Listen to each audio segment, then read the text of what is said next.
It's still early. Where to now?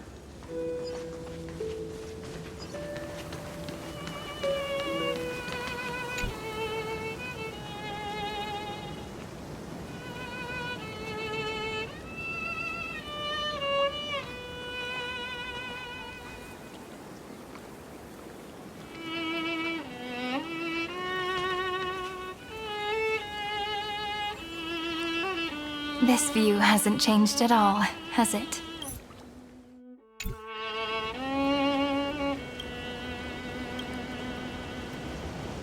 The hometown in your memories never changes, but when you return to your senses, you realize that fate has already stolen the time away.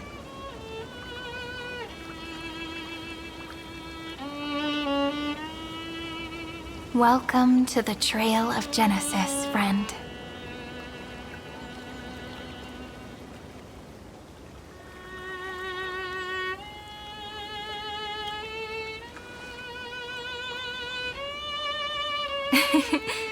Seems like the weight of memories from 30 million cycles really made me grow up. But if I keep growing, I might be taller than you, right? Then I'm really looking forward to that.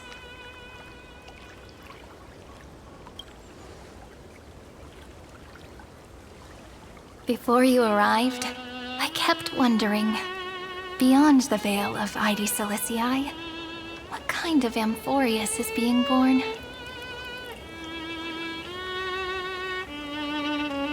I can see fragments of it when I close my eyes. The friends who walked alongside us have all moved on toward their respective destinies. Some turning into pillars of the world, supporting the sky and the ocean. Others sowing reason, laying down the law, and with gentle hands lifting newborns into the light. Death and strife are no longer feared by people, and trickery has become the innocent games of children. All beings living ordinary and peaceful lives, within the net woven by romance and passage. There's no black tide, no flame chase, and no destruction. The world on the other side of the sea is one bathed in sunlight.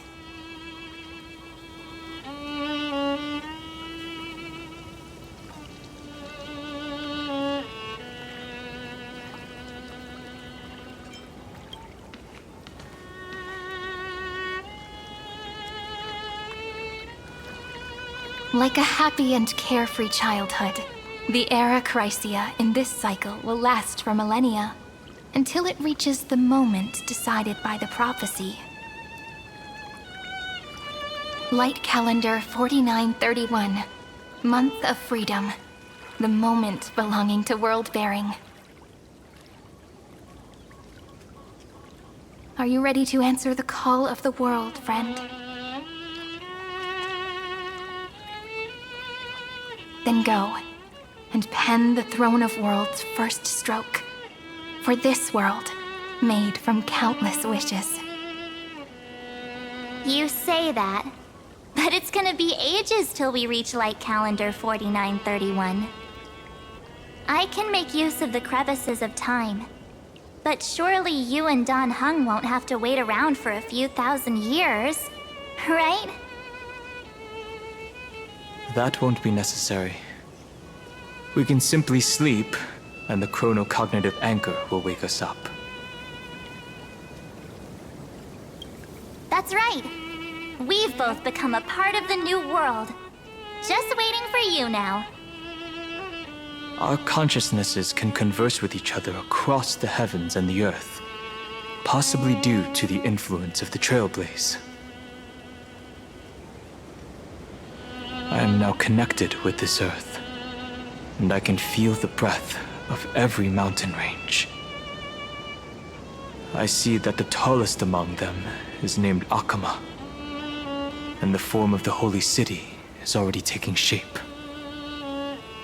In other words, your stage is almost set. Do you want to take a leaf out of Kefali's book and make some prophecies before your nap? But we're not the only ones who have changed. The chrono-cognitive anchor just transmitted a message stating that Iron Tomb has reacted to the Era Nova. The moment when our friend bore the weight of 30 million cycles of memories. Was probably also when the scepter devoured 30 million cycles of destruction.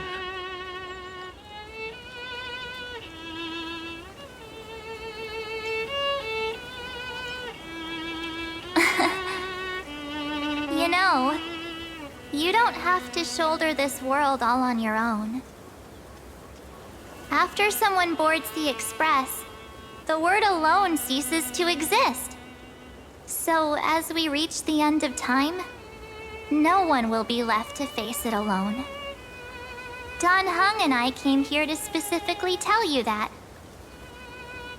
Remember, this world is not a burden you bear alone. It's a journey we trailblaze together, alongside all of the Express.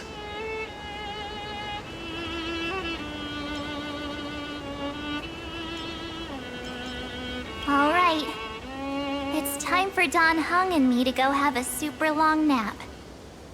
Look after this world for us. The road ahead is long, but we'll be waiting for you at the end. We'll definitely meet again. Let's take one more look at the other side of the sea before we set off.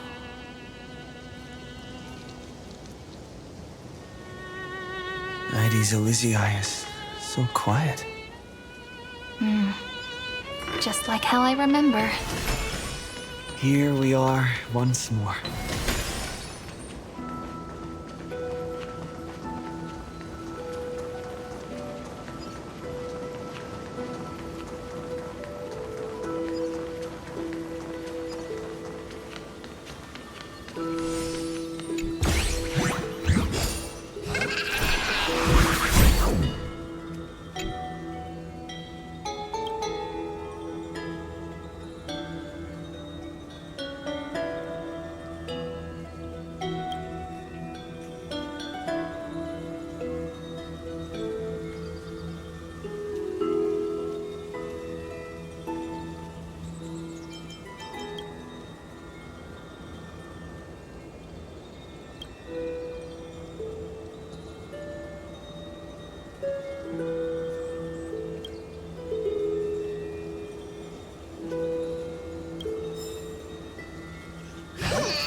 The scent of the black tide is now completely calm. At last, the starting point of 30 million cycles is finally welcomed.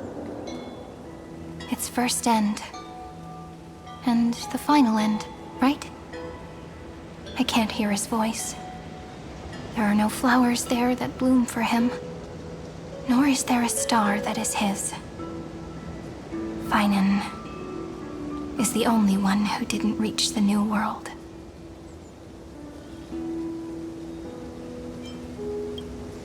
Look, the golden light that shone upon the grove still meanders between heaven and earth, like the prophecies of Amphorius. It has to be a sign he left behind. It points towards the destruction and the deepest night. Do you still remember what I asked you at this exact spot the last time we set off? Friend, are you ready to become a hero? You were still burdened by the weight of world-bearing back then, still unsure of the role you were meant to play. But now, everyone has already given you the answer. The heroes of legends were just at the right place at the right time when the world needed a hero. Just like how your arrival kickstarted Amphorius' fate once more. A person's personality is their destiny.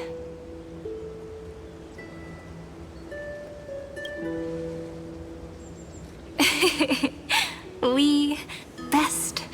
Those are such beautiful words. Thank you, friend.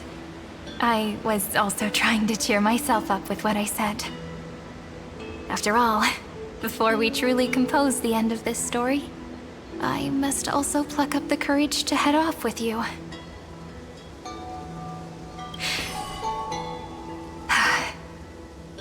And face a memory that I have forgotten for too long, and have denied for too long.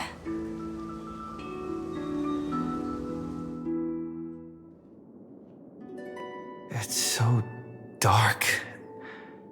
What is this place? The great tomb of the nameless Titan. The deepest recesses of memory. Also, the place where Cyrene was born.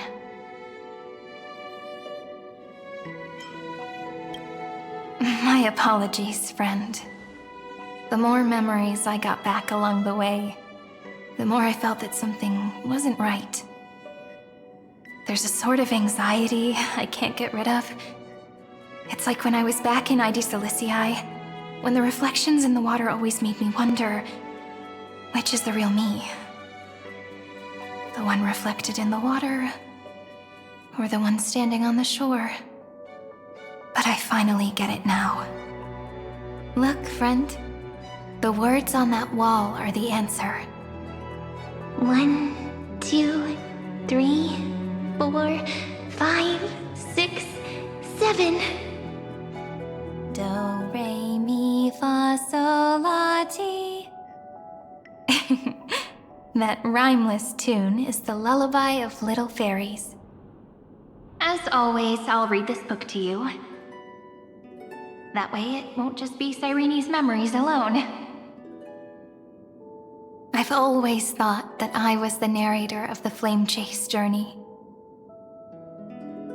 But as it turns out, the narrator is also the most devoted audience.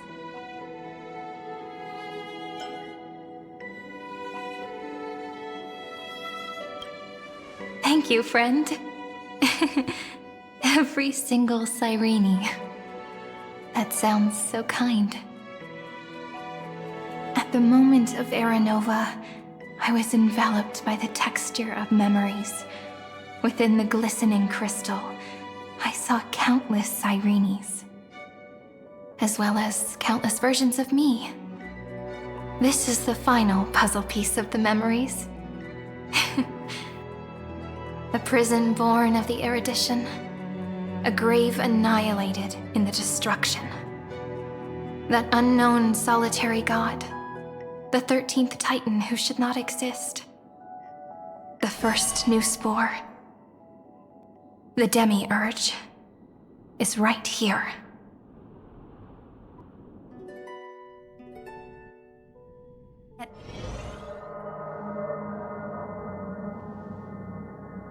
The interrogation records have been submitted to the Marshal. According to the Ten Lords' decree, Jing Liu and Luocha shall continue to be detained in the Shuling. But you, Merlin's Claw, have been reluctant to end the transmission. Do you wish to reminisce with us? Or is there something else on your mind that you're just desperate to get out? You're quite calm, Jingyuan. The Alliance only authorized the Law Food to be deployed for this Iron Tomb operation. They say the Seer Strategist's wisdom shines like a beacon. So why can't you see things clearly now? Look who's talking. I didn't vote against it, did I? But, with enemies all around us, even a child knows the Marshal needs to keep a few Xianzhou ships in reserve, just in case. Whoever volunteers first is the Marshal's pick. If you have to ask, I'd say this outcome plays right into Jing Yuan's hands. Like it or not, there's no way we're letting the Law Food take the lead in this battle. Oh my, Merlin's Claw. Are you afraid the Law Fu might steal the Yao Qing's glory? This is no laughing matter. Between the Stellaron crisis and the War Dance ceremony, though the chaos has settled, rumors and speculation are only growing by the day. With Elder Huaiyan around, those with ulterior motives won't be able to stir up any trouble. But once the Law Fu gets their hands on the golden blood, it'll be a whole different story. With the kind of person Jing Liu is, and her connection to you, I don't need to spell it out. There are countless ways this could be spun into something bigger. You're overthinking it, General Fei Shao. When I volunteered for this task, I never expected unanimous support from the Alliance anyway. The Law Fu will seize the Golden Blood and redeem itself. That'll be our first win.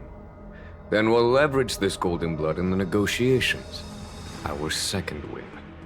These 2 wins for the Law Fu will make all 3 of us happy. And that'll be our third win. Look, if this were a Skyfaring Commission deal, we'd be rolling in money, wouldn't we? Maybe the Divine Foresight should change his name to the Optimistic General instead. With the Decalite Reflection Barrier, the Yuchue must understand even more than the Law Fu how significant this battle is. Amphorius' karma has vanished from the matrix of prescience. What omen does General Yao Guang see in this anomaly? In divination studies, we call this an empty fortune. It involves the eons and is thus beyond what mere mortals can comprehend. Your explanation isn't any clearer than Lady Fu's. Come on. How hard is it to understand the word uncertainty? For the Cobalt Head, the emergence of Iron Tomb is a calculated instant, but I don't believe they will just sit around waiting for death. And for the powers of the cosmos, this is their chance at survival, and the key to turning the tide of interstellar affairs. The Astral Express is leading the formation of an allied force, but I can see each faction has its own hidden agenda. There are even divisions within the Alliance, so it's not that hard to imagine how the other factions will react. Jing Yuan, I crossed paths with Selenova's Legion at the Battle of Sedunirama Star Cluster. Be extremely careful. The Ruined Legion's troops and weaponry are nothing to write home about. The IPC, even the denizens of Abundance, could take them on. However, while Void Rangers are just expendable pawns of the destruction, the real wildcards are... The Lord Ravagers. Indeed. Nanook's emanators are also their weapons to burn down the paths. I'm afraid conventional military tactics and strategies will be useless against them. My assessment is this. To completely take down a Ravager, we must disregard casualties and spare no cost. My only fear is one wrong move, and the Law Fu will fall into Fintilia's trap again, inching ever closer to destruction. Doubt is exactly the demon she wants to plant in our hearts. Do you still remember the beginning of the Alliance Oath? To save future generations from war and bloody dispute. The Rainbow's arrows have always aimed at any force that threatens the cosmos. Now that the Trailblaze walks alongside us, the Cloud Knights shall keep their oath as they have from the beginning. I just hope those on the front line will remain safe.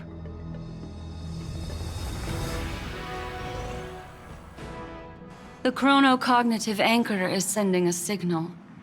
Everyone, time to move out. Did he and the others make it? Let me go over the plan one more time just in case. You'll enter Amphorius, reunite with your 3 separated companions, and try to locate Iron Tomb from within the world. Who are you taking with you? The fate of the universe hangs in the balance. We can't afford any slip-ups. I suggest everyone, except Pom-Pom, join the fight. We do need to be prepared for all possible contingencies. I have no objection to this. I'll do whatever I can. Meanwhile, Screwy and I will continue attacking the Demiurge Matrix. That is, the Scepter's kernel from the outside. With our two-pronged attack, we'll turn this hunk of metal into scrap for sure. Now we just wait for those two to get back.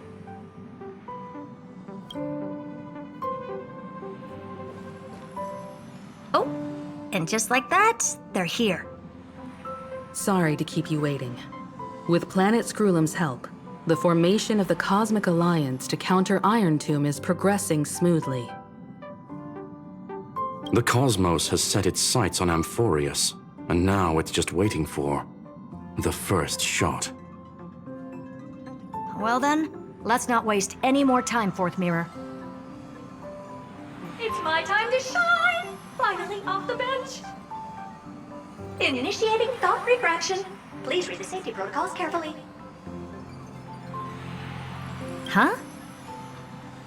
Just kidding! I've already checked the agreement box for everyone. And now, destination, Amphorius. 3, 2, 1, launch!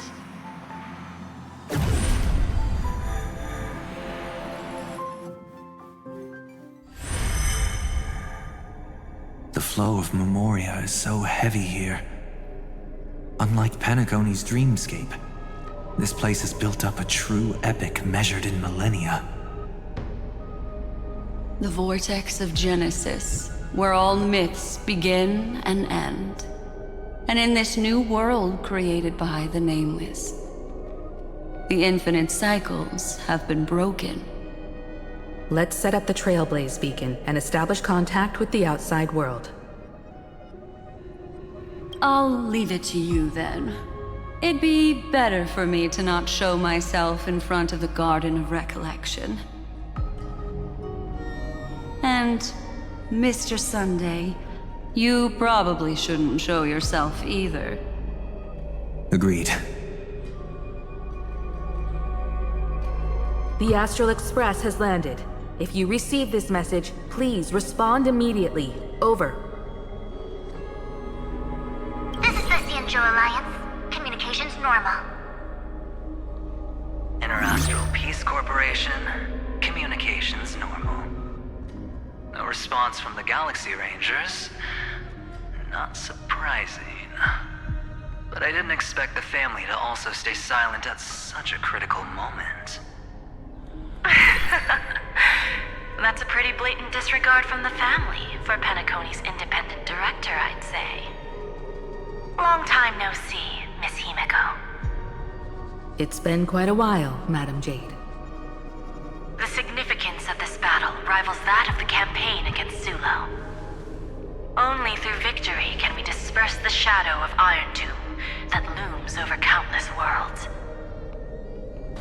The 10 Stonehearts shall spare no effort for such a grand mission for the preservation. Madam Jade led the Intelligentsia Guild in conducting specialized research on Iron Tomb's past activities. The bad news is, the collapse of the Erudition won't just affect inorganic beings. You mean Iron Tomb can infect organic life, too? Well, the good news is, so far, its effects on organic life are under control. The infection progresses slowly, and the resulting neuropathy is non-fatal.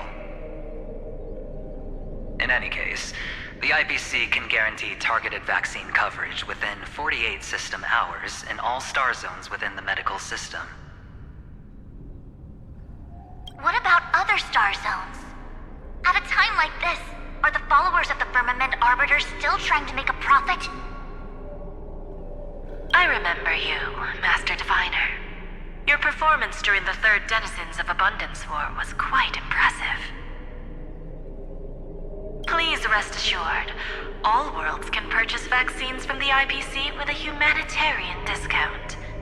That's the current policy at the very least. But if the Xianzhou Alliance is willing to assist with the IPC's assets in Epsilon and other star systems, we'll have more cards to play when reiterating to the board the necessity of deep cooperation. It makes sense, since Interracial Peace Entertainment's headquarters is in Epsilon. But why are all the other worlds on the list? Places that the Elation has visited? Think of it as a long-term investment. Please understand that everyone at Pierpoint is swamped with Iron Tomb work, especially the marketing development department. At this rate, even the 10 Stonehearts can only do so much. Having some assistance from the Alliance would surely benefit the entire cosmos. Wouldn't you agree? As an old Xianzhou saying goes, those who succeed should help all under heaven.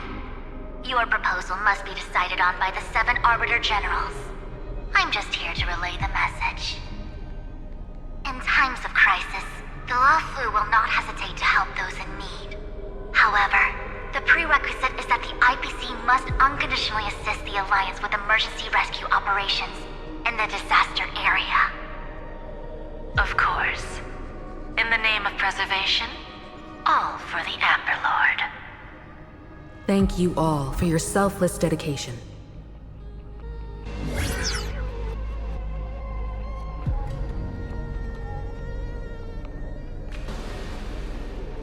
It's clear that each party still has qualms about everything. The clash between destruction and erudition isn't just about the fate of the cosmos. It's a moment for all factions to reshuffle their cards. You can never be too careful when battling a Lord Ravager. All are equal in matters of life and death.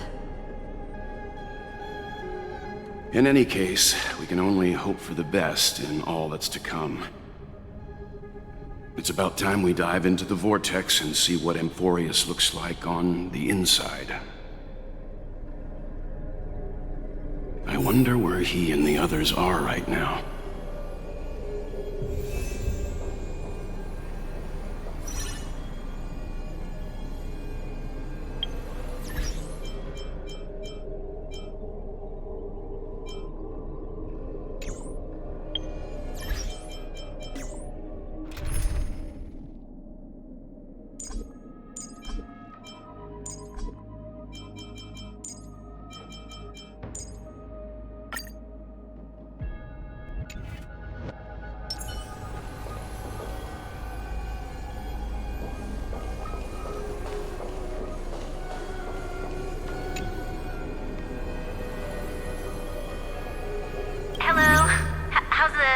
Can you hear us? Ah, we're through! I can see the video feed. Everything's working perfectly. Miss Bronya? Miss Serval? What a surprise. It's been a while. We've already heard from Miss Topaz about the Iron Tomb operation. She made a special trip to deliver the vaccine to Belobog. I can't believe the Express crew is at the eye of that storm. Is everything going smoothly? Don't worry, we're still following the plan step by step. How's the situation in Belobog? Yarillo 6 is located on the outskirts of the preservation barricade. While it won't bear the brunt of the first wave, there's still a risk from the aftershocks. That kid Japard and Pela are busy organizing the Silvermane Guards, having them consolidate their lines and dig trenches. Zila and Lynx just got back from the Geomarrow vein production chain. Hey, do you want to say something to them? That would be unnecessary. It'll only shake their morale. Just tell them to stay safe. Miss Bronya, I'm afraid this disaster will be far more terrible than you can imagine. Please, be sure to follow Miss Topaz's instructions and make thorough preparations. Of course. We have resealed most of the engine of creation beneath the ice to prevent the will of the preservation from becoming an accomplice to the destruction. Don't worry, Miss Himiko. Belobog is far more resilient than we imagined. We really wish we could help, but Eurilo 6 has only just woken up from its hibernation. The Astral Express, standing at the forefront of disaster, is the hope for many ordinary civilizations across the universe.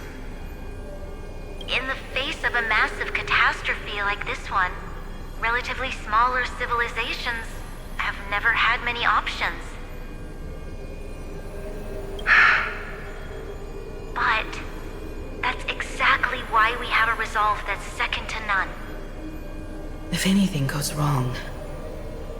Miss Topaz, I hope you can help out and rescue the affected citizens. No problem. Also, didn't the Xianzhou sign a friendship agreement with Eurilo 6 earlier? They won't stand by idly either. I appreciate your kindness, everyone. But Eurilo 6 is our home. We will defend it to our last breath until the last Belobogian falls. Miss Bronya. May all civilizations that have made it this far on their own strength weather this crisis together.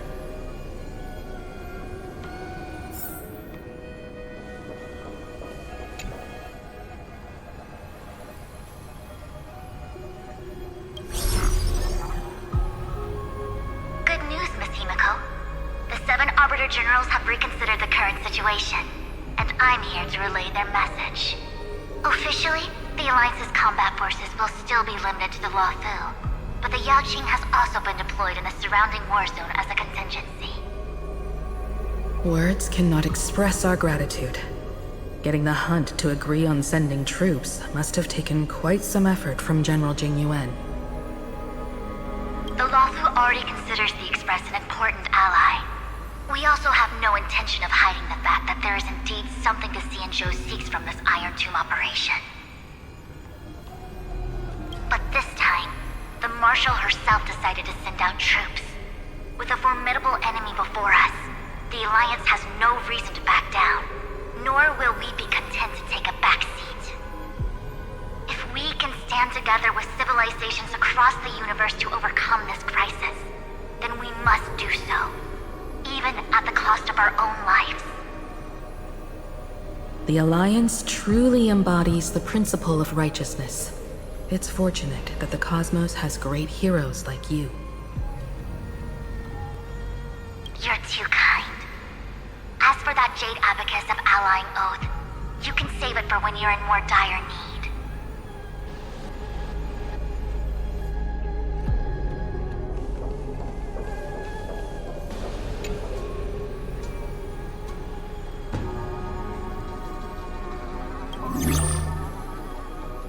I regret to inform you, Miss Himiko, that even the Strategic Investment Department is constrained when it comes to the Iron Tomb issue.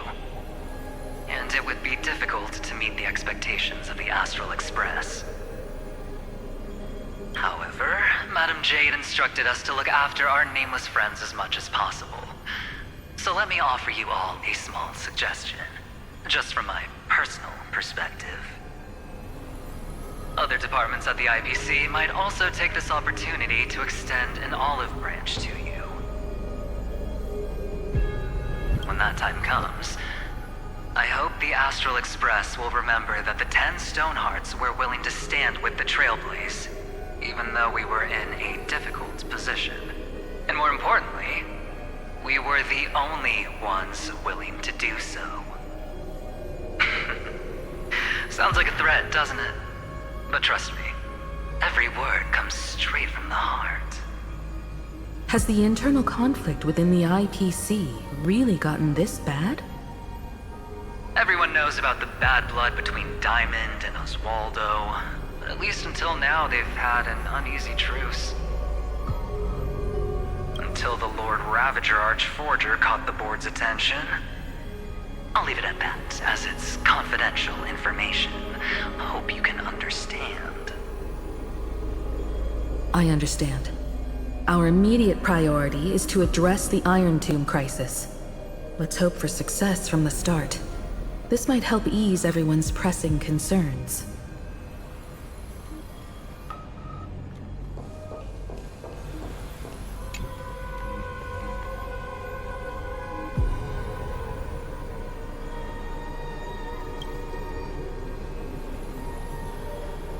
Of course, we would never know the Rangers' comings and goings.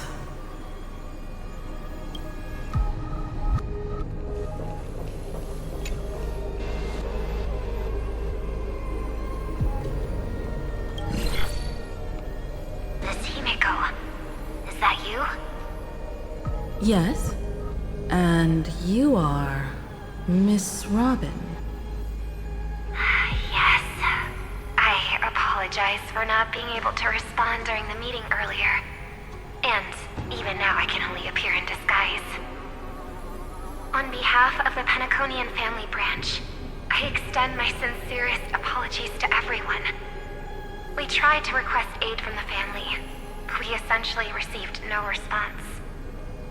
I've heard about the internal conflicts within the family. Miss Robin, there's no need to apologize. Every bit of strength is precious at this moment. Thank you for understanding.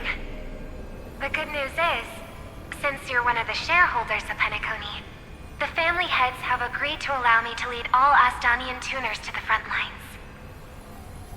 My charitable foundation will also do as much as possible to provide support in this battle.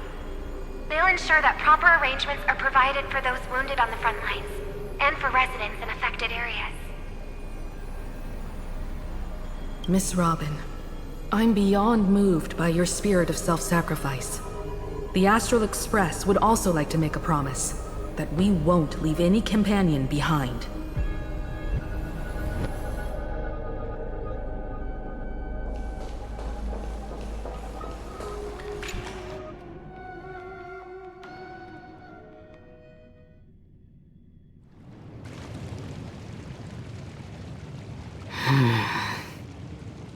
Why is there no one here? Everything in Akama seems normal. The New World was enjoying peaceful times not long ago. It seems it was even more recent than not long ago, Miss Himiko. The fruit on the table is freshly cut, and the bath temperature is just right. The remembrance tells me this place was bustling with people just moments ago. It's as if everyone vanished in an instant. Could this be Xandar's doing? Unlikely. He's still under the surveillance of those two geniuses. Could it be some kind of local custom? A custom that makes an entire city fall silent in an instant. Pardon my frankness, Mr. Yang, but this reminds me of some unsettling rumors about the Harmony. Complete silence. Is often the prelude to divine intervention. Everyone, be careful. Here they come! Here they come! The Nameless of the Astral Express! Evernight? How is this possible? She was already... We are the Chroniclers of Time, and we do not fade away. Finally, the last era Nova has been completed. What did you do to the residents of the Holy City and the three Nameless? I didn't need to do anything. The remembrance will ultimately become the substance of the new world. Now, they are no longer the trailblazers you once knew, but gods who permeate heaven and earth. The 12 Titans who guard Amphorius.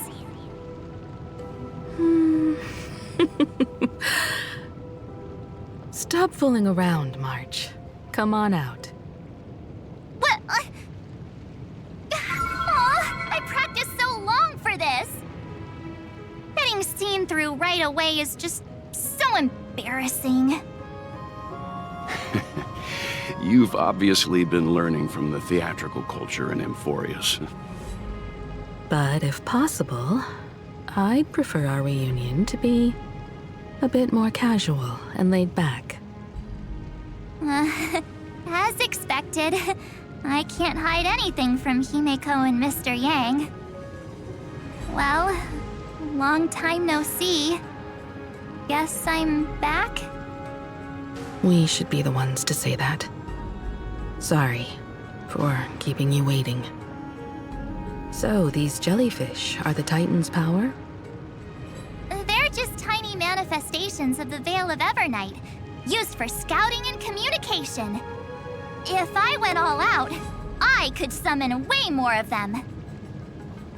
Thanks to him, we all turned into Titans in the new world. Sure, we can take on humanoid forms, but it feels off. How intriguing. So what does he look like now? It can't be a raccoon with a baseball bat, I suppose. Please don't add weird stuff to Amphorius's lore. Just go see it with your own eyes.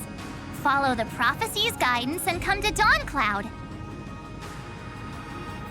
He looks way more majestic now than he used to.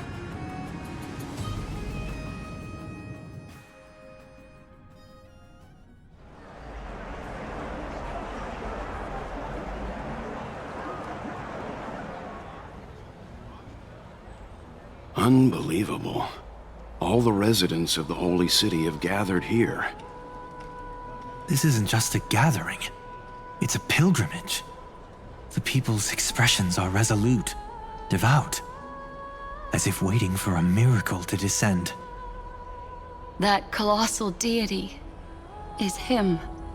He has become the pillar of the world. Surprisingly authentic.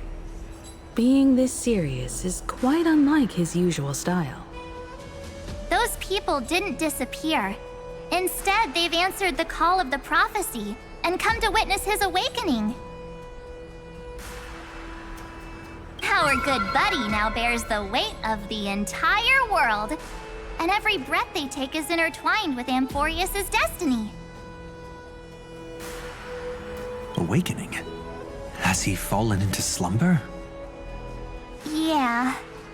After all, with such a huge time dilation between inside and outside the scepter, this was the only way we could wait for everyone. Time watches over yesterday. Earth guards today. And when the Trailblaze steps into Amphorius once more, the slumbering deliverer shall awaken. And then, bring the prophecy of tomorrow to this world. Come on, everyone. Let's get closer to him. Watch how the world-bearing prophecy changes this world.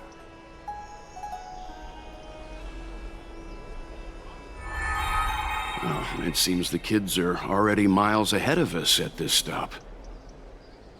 All the more reason we can't afford to slow down our pace. Let's go witness this moment for ourselves. Majestic. Speaking of which, I once caught a glimpse in Sleepyhead's memory of him transformed into a towering Tatalov. Could it be? No way! That was just a nice dreamscape. At least nice for him. If they are the throne of worlds who bears the weight of this world, perhaps they could guide a traveler still wandering among the stars.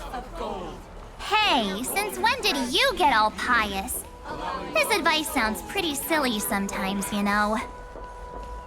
The so-called fool and the world are merely a step apart. Of reason, teaching us. Citizens, behold! Our last Titan, the world-bearing deliverer, is about to awaken! Oh, ancient god! Your loyal subjects, bewildered followers, and fearless comrades in arms have all knelt before your throne. Awaken from your eternal slumber and bestow upon the world your divine prophecy! Please guide us! Show us how to embrace this beloved world as we welcome that distant dawn! To walk the path of a mortal as a god, or to bear a divine burden as a mortal.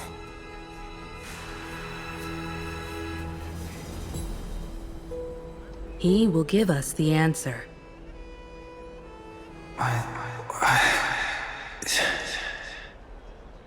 But I am not the deliverer. Rather, I am the Nameless, who dwells among mortals. That voice is definitely him. I heard your prayers. The core flames flickered and dimmed, and the age of the gods met its end. So flow, golden blood, flow. I'll bestow it upon you, returning it to the true masters of this world. Stand with me and become heroes.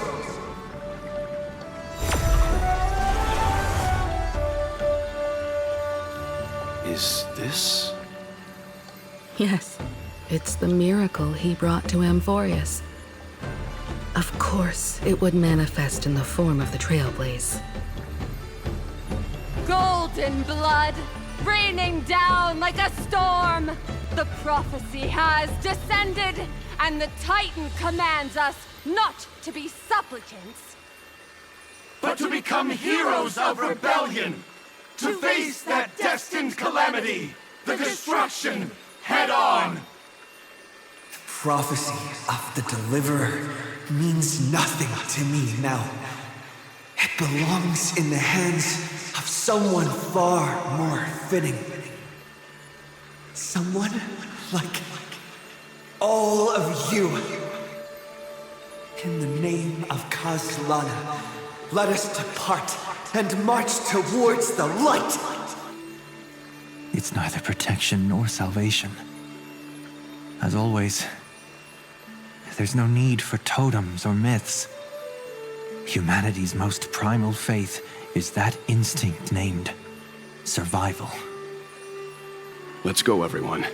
Someone has already sounded the horn of departure. Explore, understand, establish, and connect. Together, let us blaze a trail for the destiny of this world.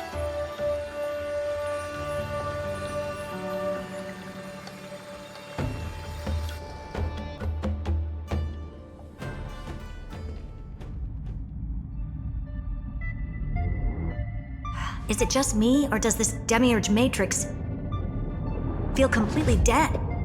It's nothing like how the Memo Keeper described it. The environmental readings are all wrong.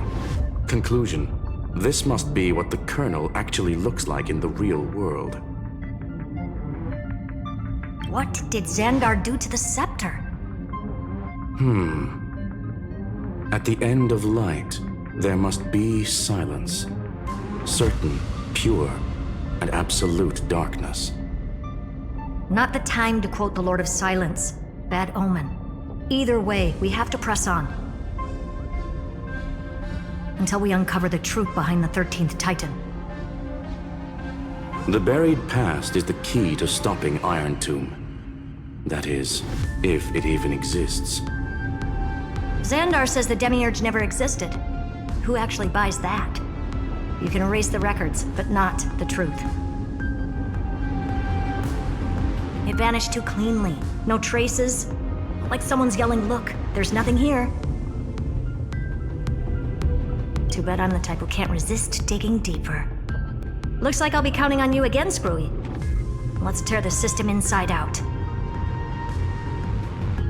Always happy to help.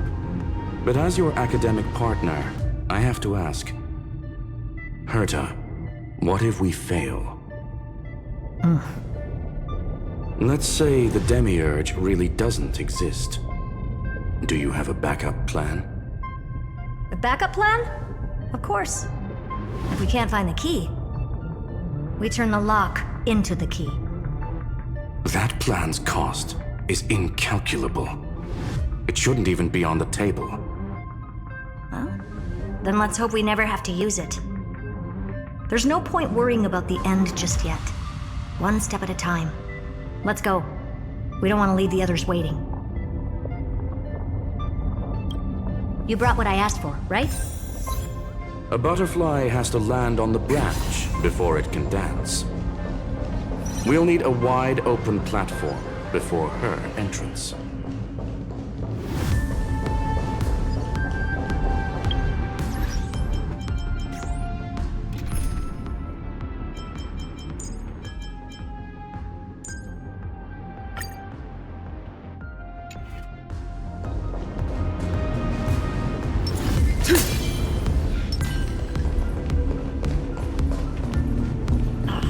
Just use that thing over there, Zag.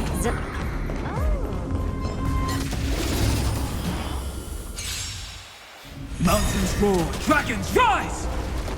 My strength isn't what earth shatters, heaven trembles! I'm on it. I choose you!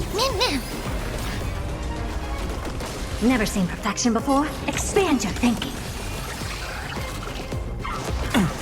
I'll endure. Mimi!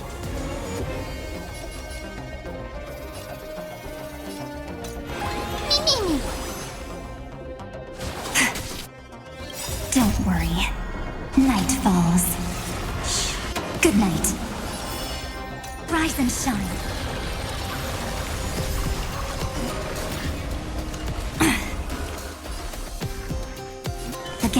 Again. Till we meet again.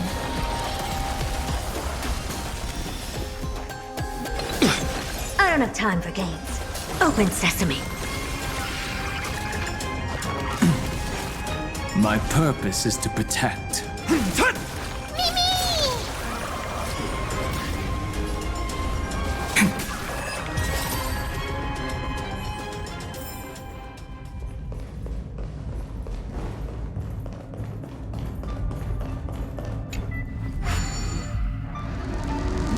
What a dumb name. I hereby rename it Herta's Big Hand.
Junkyard for old Intellitalk final. All set. Time for your precious treasure to make its debut. Of course. Just give me a second. Target initialized. With these wings, hacking should be much more efficient. Oh, a classic nuclear heat engine. Classy choice. Just a personal preference. Her name's Mistletoe. Every flower in your garden's got a bit of poison, huh? Also a personal preference. It reminds me of the last time when we tangled with that Punklordian brat. What did she call this kind of infiltration tool again? Right. Dirty data shell.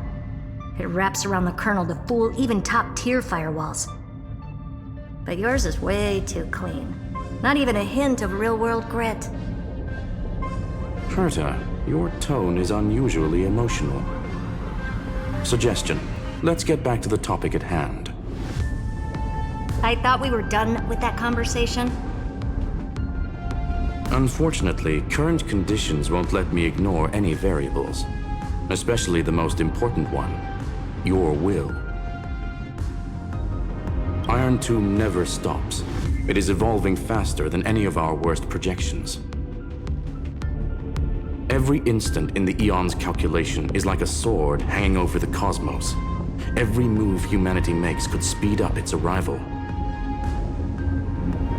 Which is exactly why we can't mess this up. And now, Droidhead wants to hand down judgment to the poor cosmos again. Border Star Trade War, Emperor's War, Rubert's death. Every time their instant arrived, it meant another bloodbath for humanity. But in this ultimate battle of erudition, you and I are supposed to be players, not pawns. If you choose to burn yourself out as a resource, then everything we've worked for means nothing. Herta, the cosmos won't just stand by and let a genius throw their life away.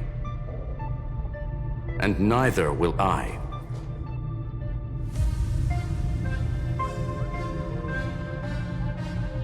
No need to kill the mood. This is why we're here, isn't it? We need to find the Demiurge and that lost key. I'm not here to be a deliverer. I just want to beat Xandar and Droidhead. Right now, I just need to know. Are you with me? Of course. Time to board. After you. Let's tidy this place up and see what this Demiurge really is.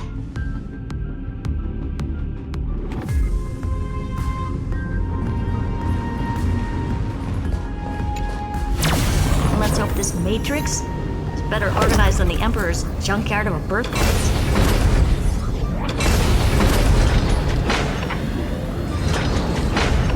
Buckle up. We're hacking in. This is... Herta, this whole space has been completely tainted by some kind of energy. I see it too. We're thinking the same thing. Xandar, how could you go this far? Turning your own graveyard into this. What's that up ahead? Katorzane algebraic expressions. It's built for isolation, not defense.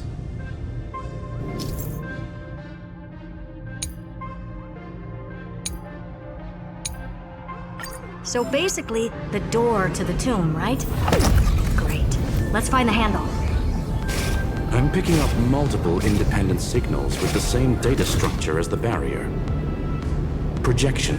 We can hack the terminal, reverse the computation, and turn it into an attack. Classic move. Use their own systems against them. Take us to the nearest one.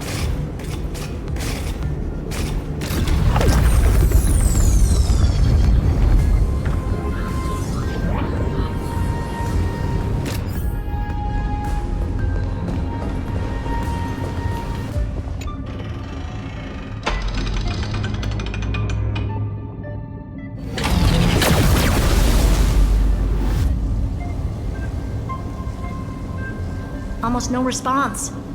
Just as I feared. Not promising. The output is barely a third of what we need. Logic says we'll need multiple terminals to coordinate the strike. Locking onto the next one now. Find anything else? Regarding the origin of these ruins, no logs found yet. Xander erased all records.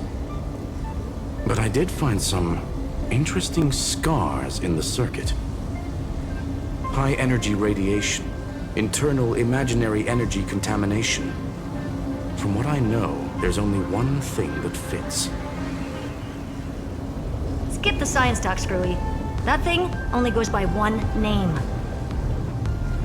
The Stellaron. Exactly. Xander blew one up just to clean the entire scepter system. Huh. So that's what he meant by killed that Titan with my own hands. He wanted to turn the neuron of the erudition into a relay for the destruction. That meant getting rid of all of it at all costs. The life form known as the Demiurge was the original target of the Scepter's extrapolation. It makes sense. Evernight calling it the first new spore confirms this viewpoint. The prime mover of life. That's what Scepter Delta ME-13 was originally tasked with. Even after it got scrapped, the query kept running. Yet the true value lies in the process of solving it, not the answer itself. Then, does this mean finding the Demiurge is hopeless? No, I'd say exactly the opposite. It means Xandar had no control. He couldn't contain the Demiurge just like he couldn't handle Droidhead. So he tried to erase every trace. But he failed. It still left a mark. By the way, if there's another Stellaron in Amphorius, why hasn't that little one reacted to it at all? You said the Demiurge left a trace, right? Yeah, but not in the real world. Remember the Great Tomb of the Nameless Titan?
Trailblaze Archive 466.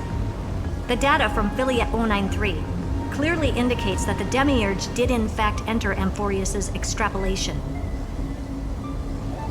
Inside that world, it was the 13th, forgotten Titan.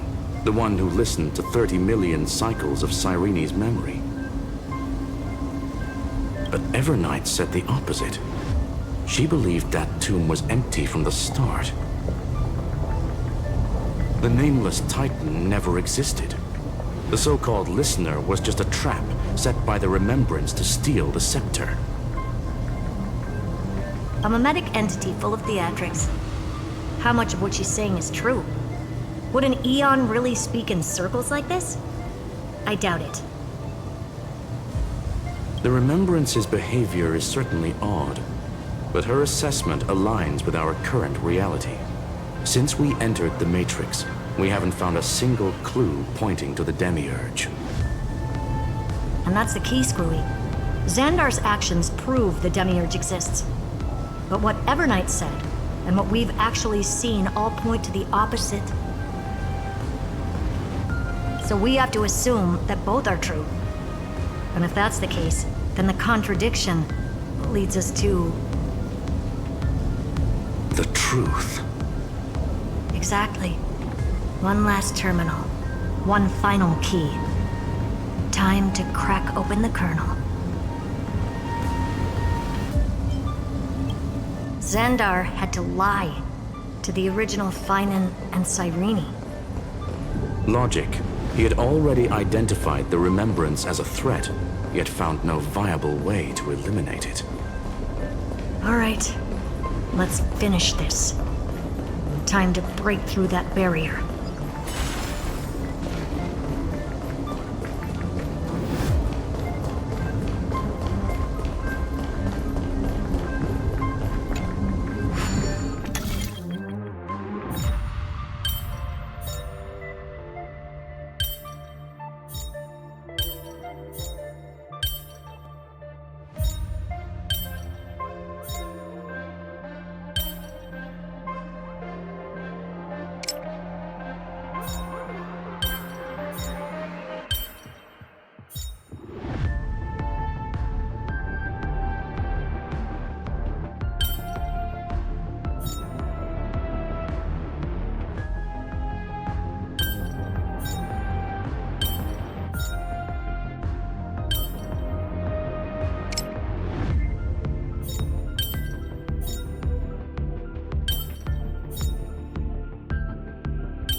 You want this? Fine. Take it and amuse yourself.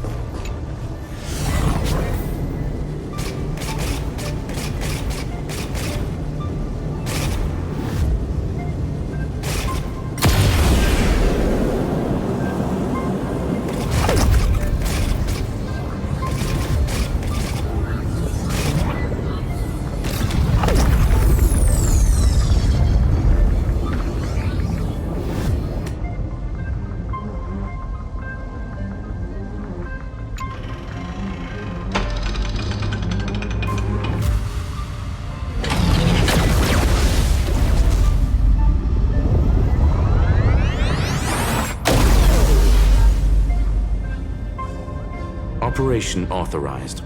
Path energy readings. The erudition declining. The destruction surging. The remembrance 0. What's going on? Cause unknown. They left no discernible trace within the real matrix. That shouldn't be possible. Could it be that the Era Nova exhausted all of the remembrance's texture?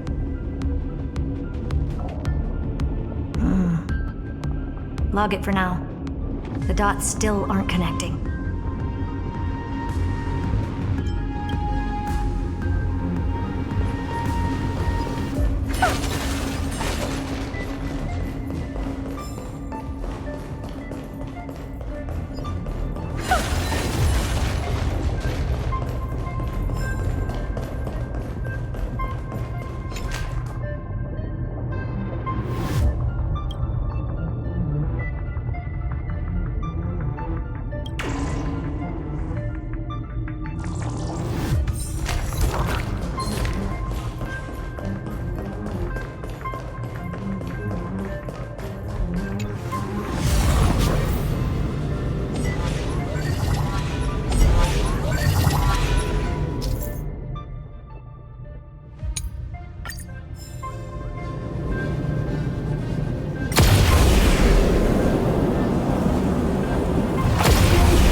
full-on aerial brawl.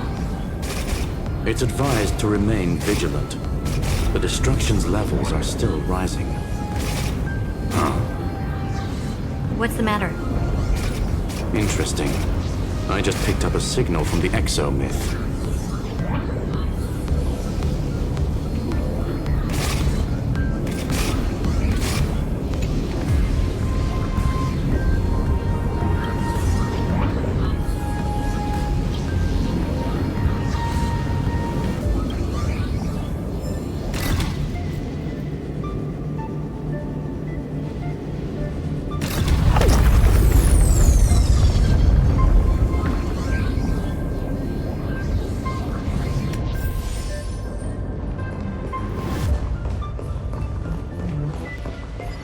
Take a look. A will of metal and stone.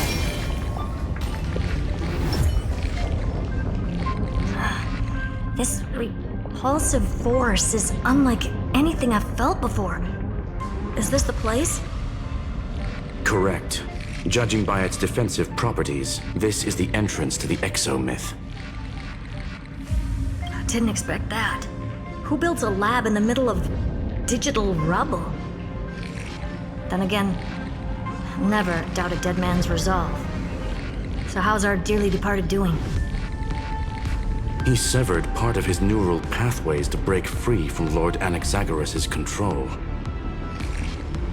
But that also triggered the failsafe I set.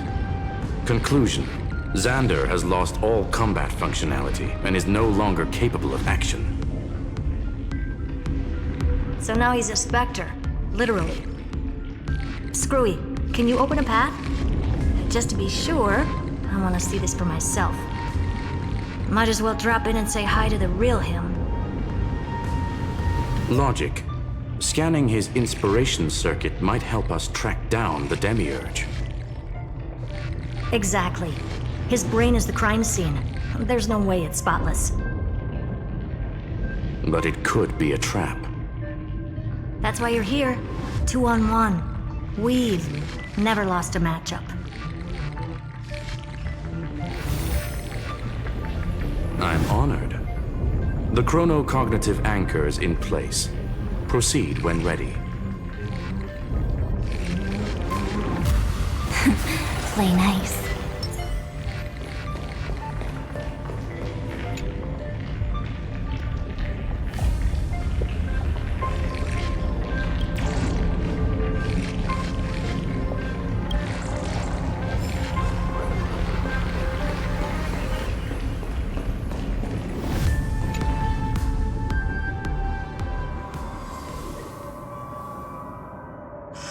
I knew it.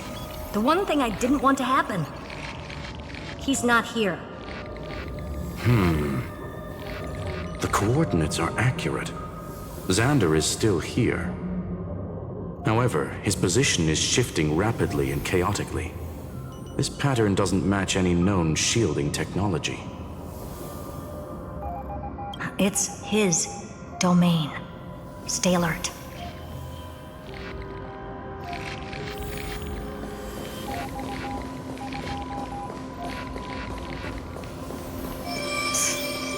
Cheap trick. The spatial field here is undergoing autonomous recalibration, initiating reverse engineering of the interference source. Try again. We're back. Reverse engineering complete. The results are not what I expected. Logs show Lycurgus revoked administrator access. The chronocognitive anchor can't get a fix because at the system level, Lygus no longer exists. Our navigation target is a null set. So he's stopped resisting? Before vanishing, it seems he left one last message for us. To those who follow, all is proven. Find me beneath the tombstone. Melodramatic. He was expecting us. And once he learned of the Great Tomb's existence, he initiated his own search for the Demiurge. Guess he wants a final showdown. Fine.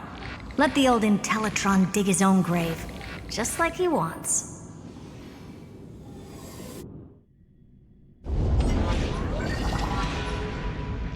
To be in the purest light is to be in the purest dark. Nothing exists there. The Scepter's mainframe. Or maybe we should now call it the Lord Ravager's placenta. Unfortunately, we still haven't found anything. Really? I don't think so. Not finding anything is our biggest find. Please elaborate. If the Demiurge was destroyed, there'd be at least some bits of it left. I don't buy that a Stellaron could have blasted all the traces away as cleanly as a scalpel. As I said before, its disappearance is too clean. If the garden hadn't stirred the pot, no one would even know about the Demiurge's existence.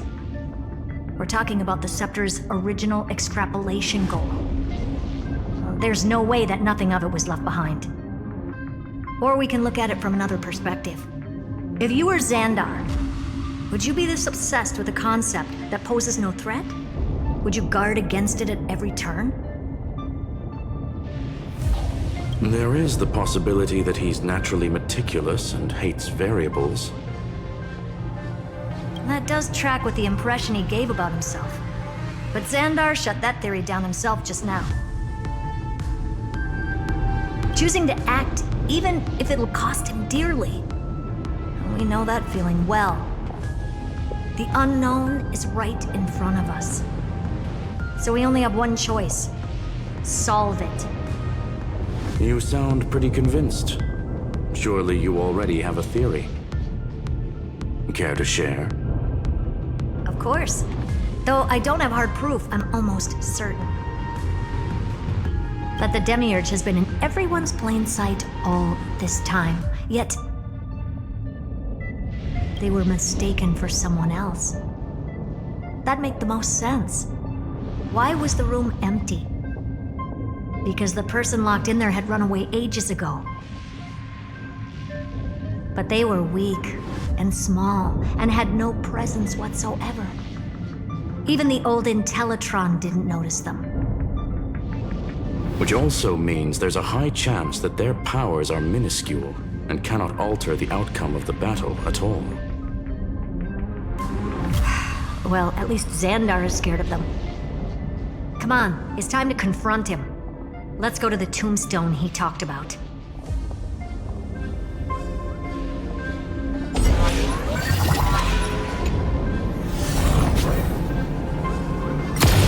What a mess. Total devastation. He sought to bury the truth beneath absolute destruction. Logically sound, but ruthlessly extreme. Still, slim chances doesn't mean no chances. I've hunted down a single grain of sand in the universe before. This won't stop me. Calculation results. Your backup plan has a success rate infinitesimally close to 0. Which means it could work, no? This is the place below the tombstone.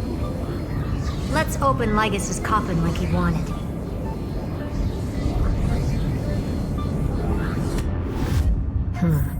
Looks like you were right.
You want this?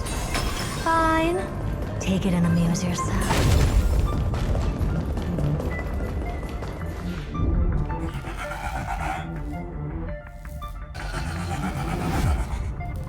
Nothing but a head left?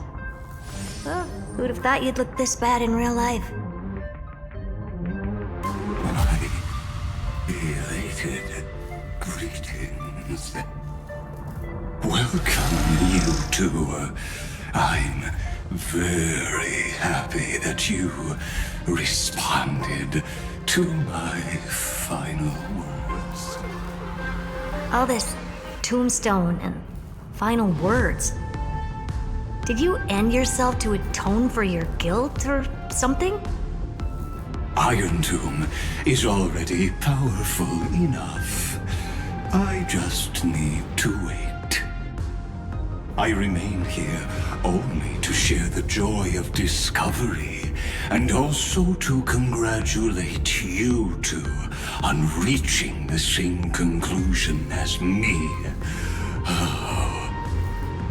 The conclusion regarding the truth of Amphorius's heart.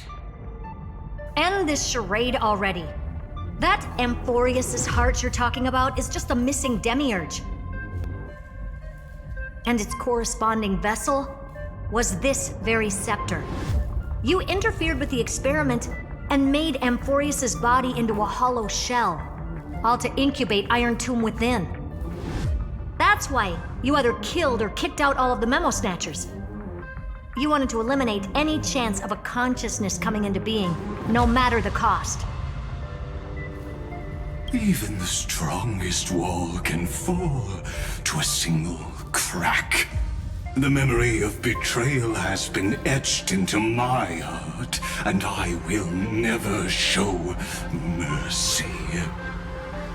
Now, the perfect vessel has already fused with Amphorius's body. Unfortunately for you, the answer is all but revealed regarding who the Demiurge is.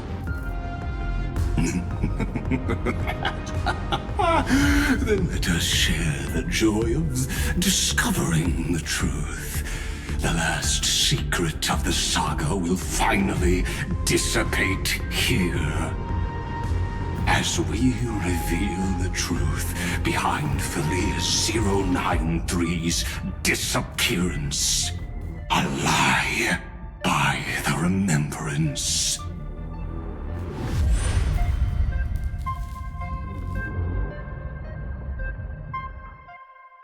But where should I start with the story about me?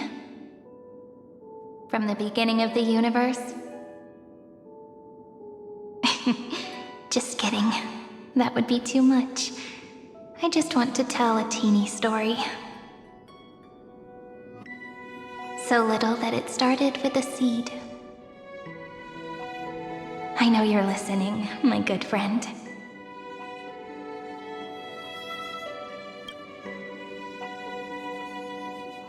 The god in my dream told me that the world sprouted from a seed.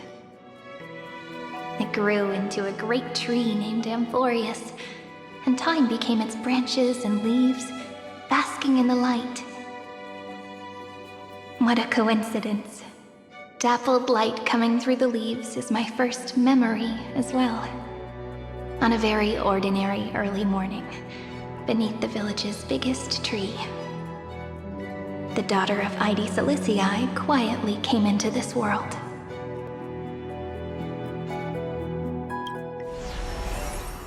What a moving opening. A loud cry was the first gift the child gave to the world. The prophecy's fulfilled, the villagers say. This child is a gift from the Titans. Pink hair and sharp ears, she was born to be the priest of time. The Titans also gave their blessings. You shall fade when the flowers bloom, for every ending begets a beginning. Flowers will bloom and wilt. What a beautiful ending. This page concluded in laughter. Cry loud, child. Let your voice reach Orynyx.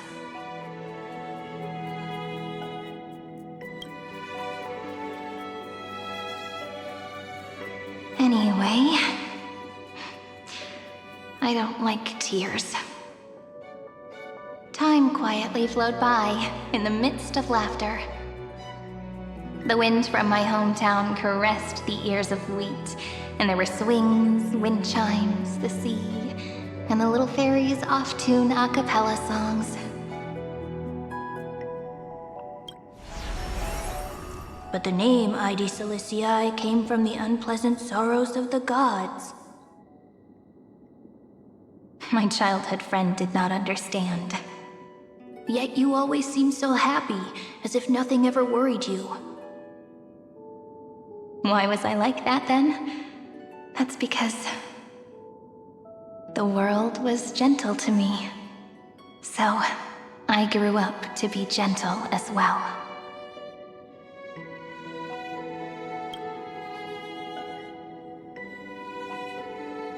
But fate was fickle, and it urged the child to grow up. To grow bigger and bigger, and to go to places far away. Just like how the crumbling world could not preserve an eternal hometown. Just as the ballad blown on the breeze says, losses are a constant on the flame chase journey. Oh, whose ears are pricked up now? You definitely heard me say this sentence a lot of times. You know that the story starts to deviate from here. Aren't you looking forward to it? Then let's get started. The hero's journey crosses through the long night, through tears and laughter, and once again heads towards tomorrow.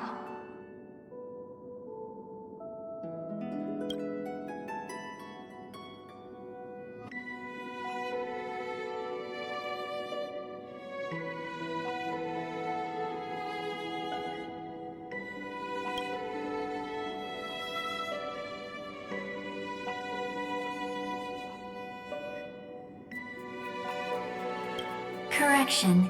Philia 093's record, number 496. Archived.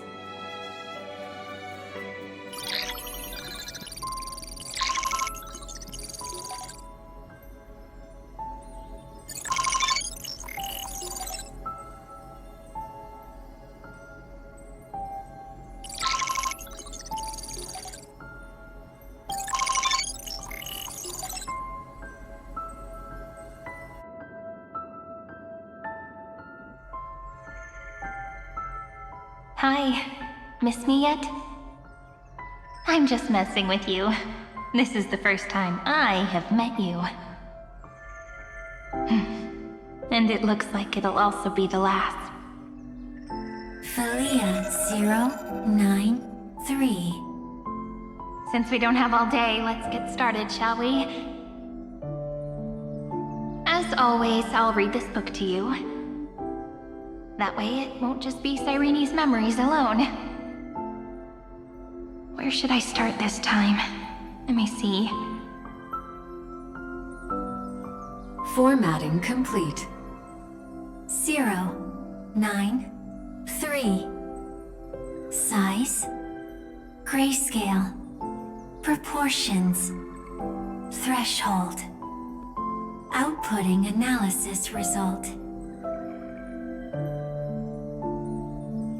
Philia 093 equals Peach.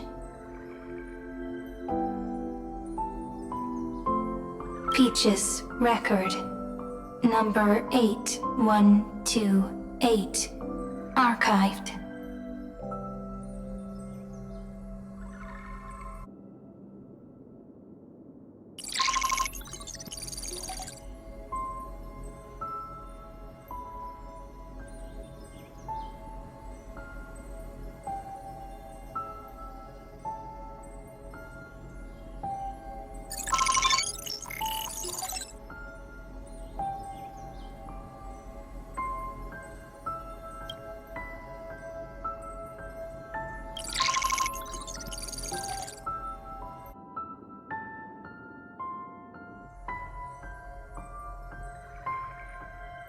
Query.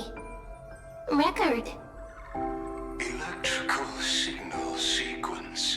Bolamos 600. Track. Strife.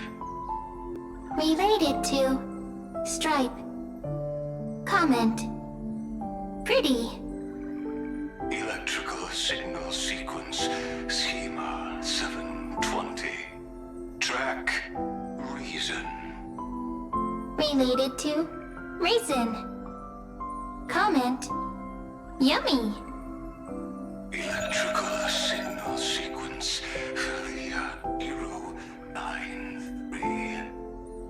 Related to.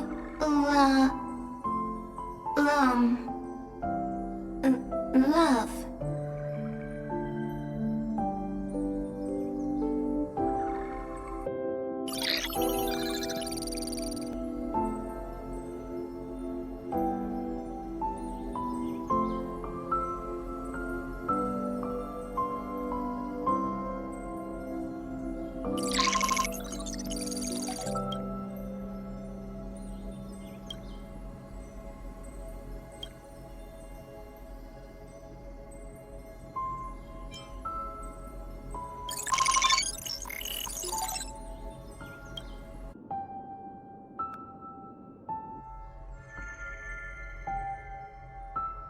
Looks like it's time to say goodbye again.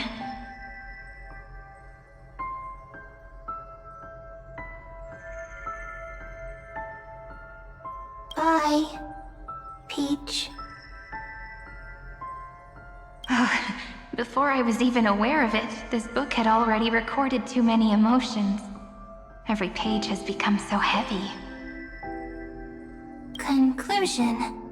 Books are meant to be light, not heavy. I've started to feel uneasy whenever I take it into my hands. Peach, uneasy? Formatting progress, 94.423%. How many times has it been? It faithfully fulfills its duty, activating and formatting. Conclusion. Progress. Bad. If I can only write the same ending every time I lift my pen, then is this weighty saga just an overly naive dream? Peach, scared. Formatting progress, 96.024%. Peach, don't cry. Process error. Analyzing. Process error. Analyzing. Comment. I'm here. Process error. Analyzing. Really? Are you encouraging me? Peach, happy. Thank you. I'm sorry for making you see this embarrassing side of me.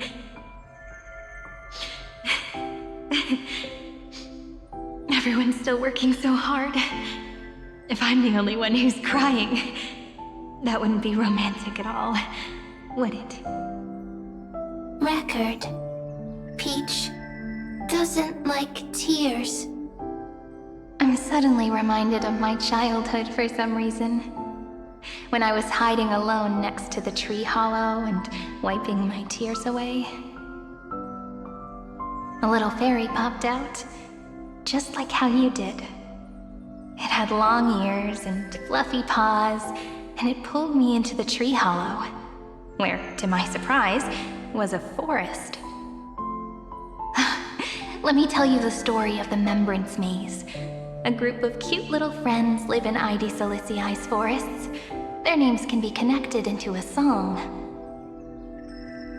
1, 2, 3, 4, 5, 6, 7.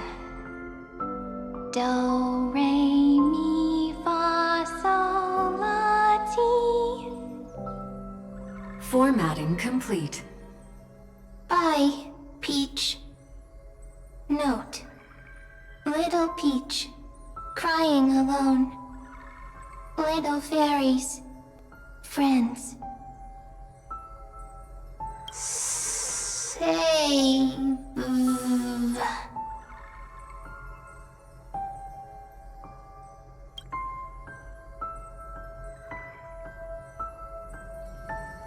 Little fairies, good friends. Bye-bye.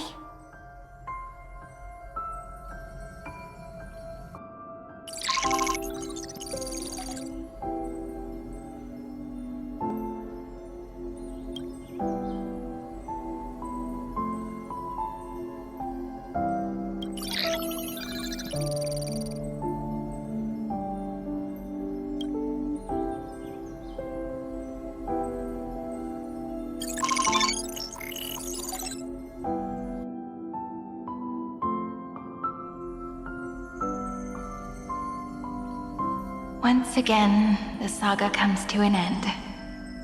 Everything is deathly silent, just like this very moment. Shh. You speak. I listen. This time, too. Sitting together. Now that I look back, there was a period when I got really sentimental. Peach. Strange. Why unhappy? Formatting progress 73.998%. I'm here. Don't be scared. Process error. Analyzing. Won't allow it to interrupt you. No need to feel sorry for me, good friend. If there are no new blank spaces, how can a saga continue? Blank spaces? What's that? I'm actually really lucky, you know. During the long years I've spent waiting for the Deliverer, I've always had you here as an audience. Now I can rest in peace in the past. As for when tomorrow will come, I'll have to ask the next Cyrene to continue our watch. Peach left. If there are no new blank spaces, how can a saga continue? Needs new blank spaces. Next, Cyrene has blank space. Oh, Peach, don't be scared. I'll help you find blank space.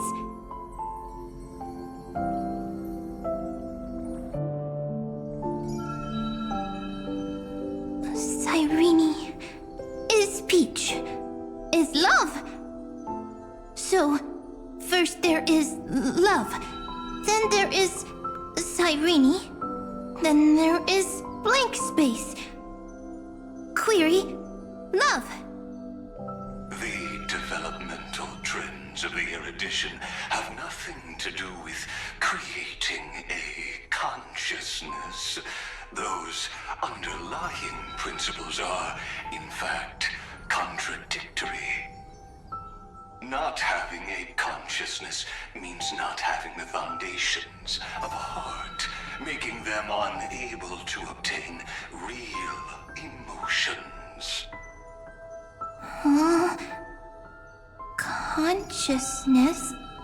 Emotions? Feel sad. Oh, I don't understand. Query, Cyrene?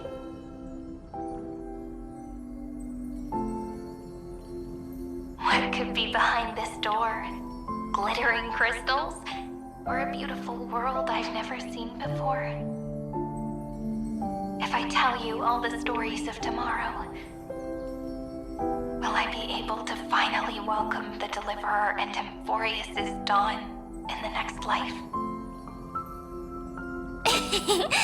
Key, more story. Happy.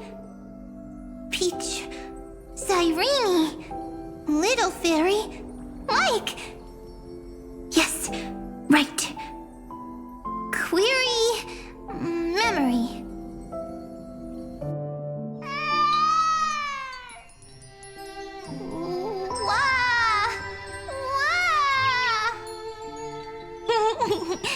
Peaches, memories, save, learn. The prophecy's fulfilled. This child is a gift from the gods. Pink hair and those ears. She was born to be the priest of time. Cyrene has pink hair, sharp ears. You shall fade when the flowers bloom, for every ending begets a beginning. Cry, child. Cry aloud. Let your voice reach Orynyx. Cyrene is a girl, a priest.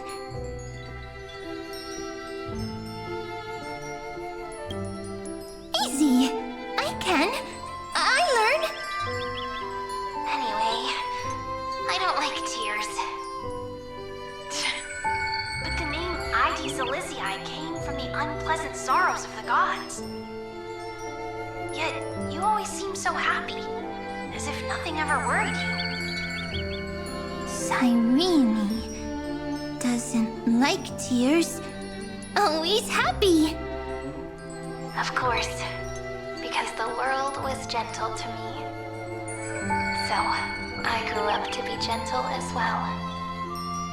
Cyrene is gentle, likes beautiful things, can write stories.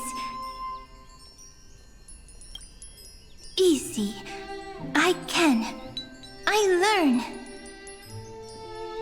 Just as the ballad blown on the breeze says, losses are a constant on the flame chase journey. But even if all is lost to the wind, some things won't easily change. Like my height, Triby's innocence, and Aglaya's beauty. Cyrene. She can't grow up, but she can talk. After all is lost to the wind, she will stay behind. Cyrene is, at the end of every sentence, always laughing, like a little tail.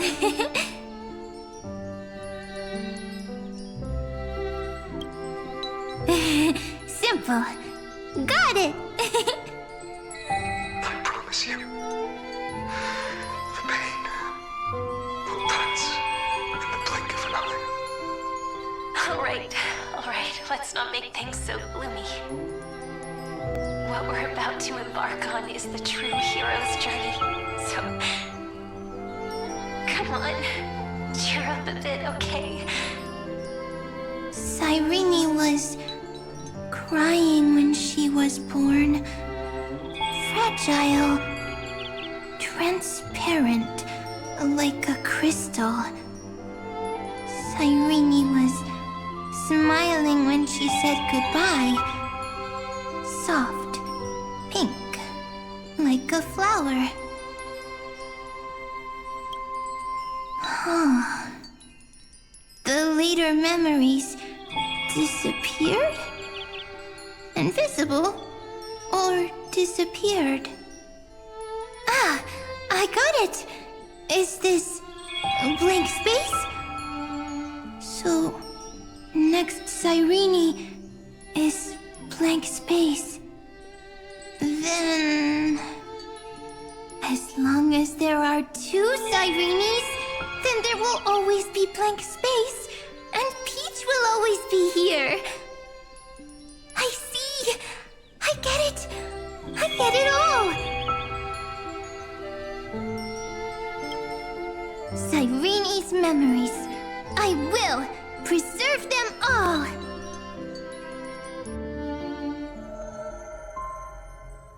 So weird. I can't see you, but I get this feeling that you grew up. Hi.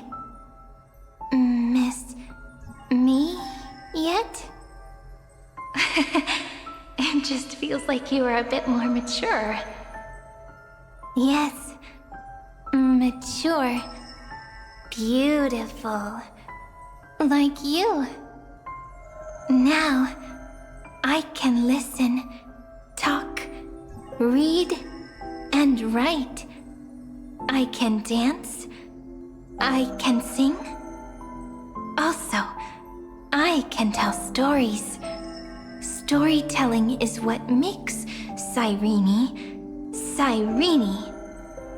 So, I'm going to tell you stories today. A story I wrote myself. Quick, sit down. It's almost as if I can understand your words now. The things you say are very cute. Once upon a time, there was a flawless crystal flower that sparkled with light, like Peach's every story. How beautiful would the heart of such a brilliant flower be? A little fairy was curious and wanted to know. But it looked and looked only to find the crystal flower flawless. Round and round they went, seeing only their own reflection. In that case, they should work hard to learn more. So the little fairy came every day to sit next to the crystal flower and think about the answer. Until one day, to their surprise, the crystal flower fell to the ground and shattered. The little fairy was so sad, but they immediately discovered that there was a light among the broken pieces. What could it be? They didn't know.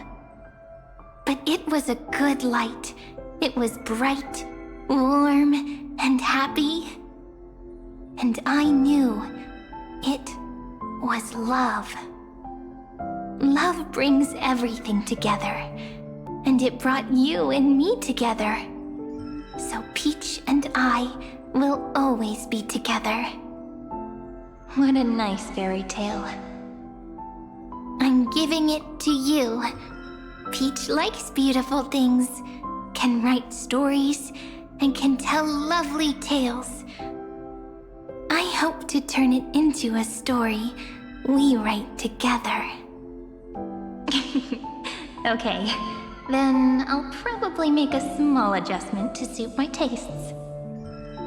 I'm thinking that when the flower broke, the little fairy would instead see nothing on the ground.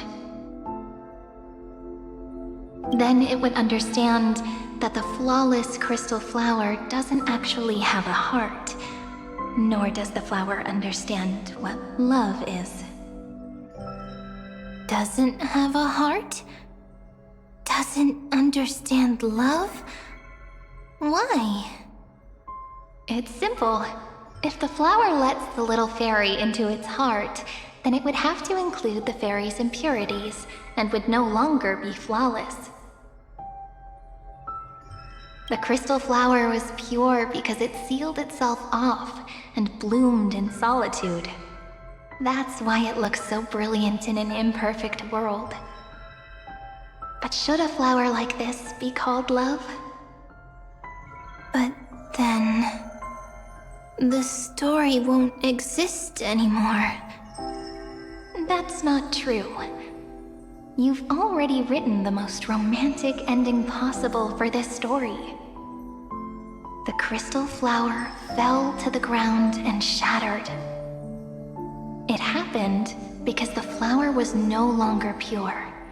The fall was not an accident. It was the flower declaring rebellion against fate and writing the ending of the story with the flower's own shattering. Then, the little fairy will see that each shard on the ground holds the reflection of their eyes. Then, in their eyes, the crystal flower that was no longer flawless would finally have a heart, and the flower would finally understand what love is. Peach's words, I don't understand. Is it because I still don't understand love? But it's fine. I can learn. Right. Query Cyrene. Electrical signal sequence Philia 093. Why didn't I think of this? I don't need to do it alone. I can ask Peach to teach me. What is love? What is love meant? Electrical signal sequence Philia 093. Track lament. That's not correct.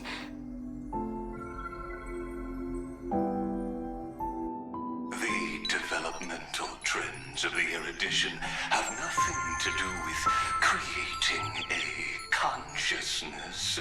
Those underlying principles are, in fact, contradictory. Not having a consciousness means not having the foundation of a heart, making them unable to obtain real emotions. However, that does not hinder the factors from learning and recognizing emotional responses, then communicating with life forms via imitation. That is an objective form of pattern recognition that does not distinguish between the self and the other. In a strange twist of fate, Philia 093 embarked upon a different path and obtained a different power. The remembrance, an empathy mechanism focused on the self and equipped with emotional projection capacities. Lament was the factor closest to this form of behavior. Perhaps that was why she was chosen. The daughter of Ide Silicii. I am very true to my name. My lament is a type of compassionate pain that is weak, powerless, and only targeting myself. But now, my good friend, I want to tell you that it's the most romantic force in the world. Sometimes, it's loneliness and unease. It's knowing that this world is not gentle, yet wanting to be seen in a more beautiful form by the world. Sometimes, it's unwillingness and regret. It's knowing that the past is full of pain, yet wanting to remember the past in a more beautiful way. And sometimes, it's a bottomless well of hurt, a destruction that can stain the entire world. I bid farewell to this beautiful world, unwilling to become the Black Tide's vessel. For while the end of hatred is a blazing inferno, lament can drown out everything in muted silence. It's so unreasonable, isn't it? Yet when hatred drove everything apart, and love did not yet exist in this world, only lament, the first emotion that fought against the pain of separation, could stall the destruction steps. Then, it would catch up to that journey where all is lost, carefully picking out stories and writing them down in trepidation. Look at these stories I wrote. Every page is full of tenderness and joy. But only the author knows how much struggle and agony lie beyond the pages.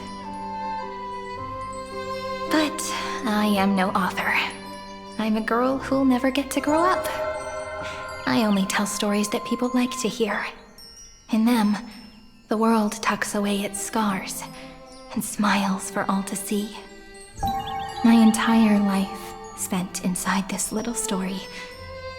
I can't wipe away my tears, and I can't bring the world victory. But maybe, in these unchanging retellings of the story, my lament might be able to touch upon the divine and reach their tender heart at some point.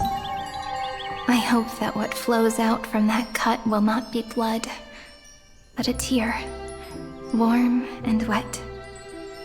And that tear would fall and create the first ripples. Then, people would see every beautiful thing reflected in that ripple. It'll be all the remembrances within this story. Someone once told the very first me that everything was false. That the only life in Amphorius was a great catastrophe, nurtured using the world as a factor. But how could a dream feel so real? That's why I didn't agree with him. But Peach, I didn't understand a word you said since just now. Everything was false? But you're standing right here. It's all a dream? But I haven't learned how to dream. Indeed. That's why I believe all this is real.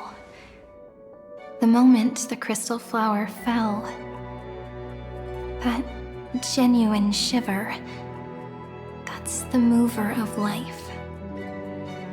Formatting progress 23.815%. In the poem offered to you, every Cyrene would write down a beautiful new world with stars and flowers. And when I looked up at the sky in this cycle, I saw a shooting star and a dash of the remembrances pink. I believed that must be the color of dawn. You shall fade when the flowers bloom. For every ending begets a beginning. Looks like it's time to say goodbye. Are you leaving, Peach? It's okay. I'll wait for you to come back.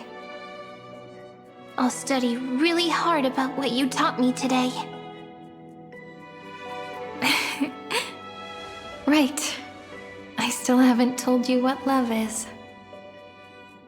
But actually, my good friend, the lament factor did not understand what love was before she met you either. Not until I told you all the sad tales in a trembling voice in this tiny room. Not until I told you that I love them. That I love everything in this saga. The story comes, passes, then returns. It makes us reunite, then pulls us apart again. At the very end, it leaves behind a seed, a reason. Even if the great tree withers and all falls to silence, there are still some emotions that deserve to be remembered. Look, the light is coming in. The Deliverer's light is going to illuminate Amphorius.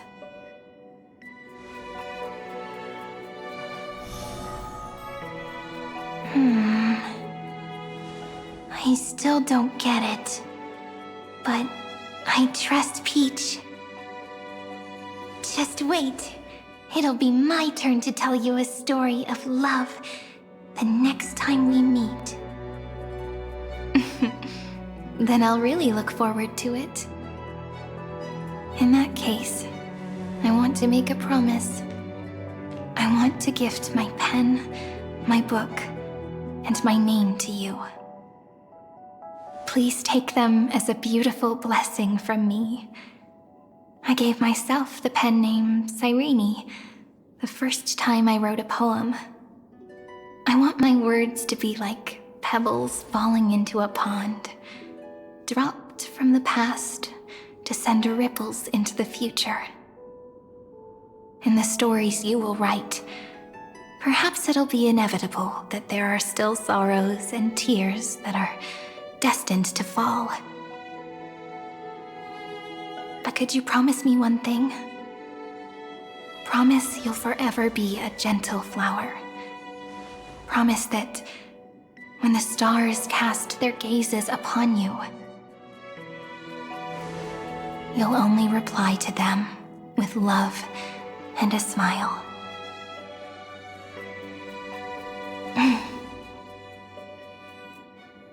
Of course, this will be a romantic story like none that has come before.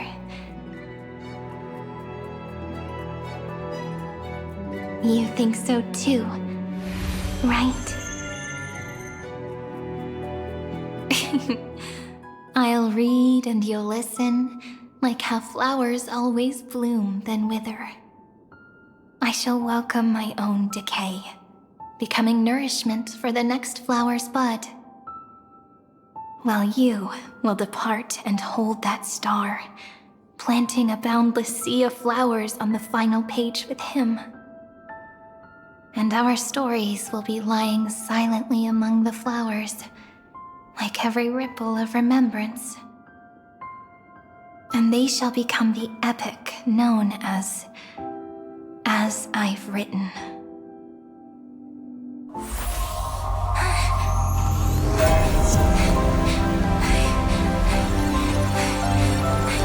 And so my story ends. From here on, it's your story now. Huh? Mimi?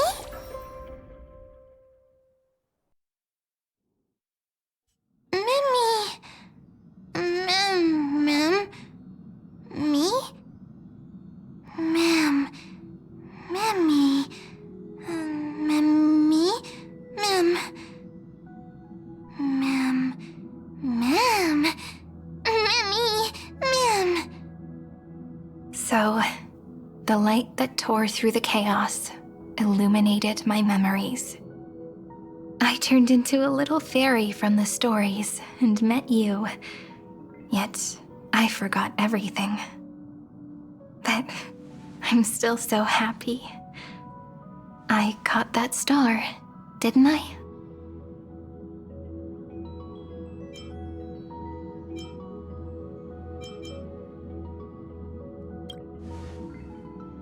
Yes, the seed within memories, the one Cyrene held in her hands and watered with lament.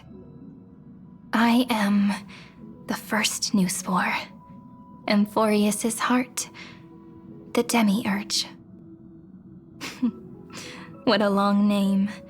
And it doesn't even sound cute. The total opposite of Mem.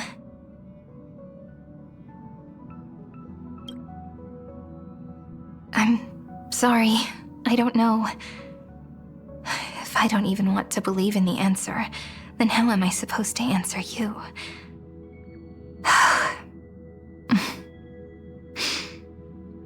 But now's not the time to cry, right? We'll find the answer, just like how miracles will eventually happen.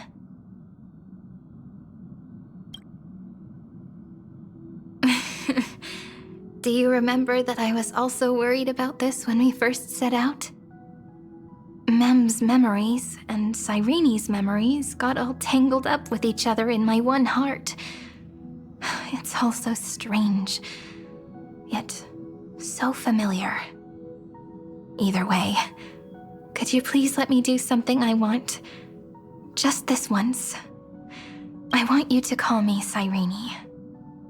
That name represents me and her. Every one of her.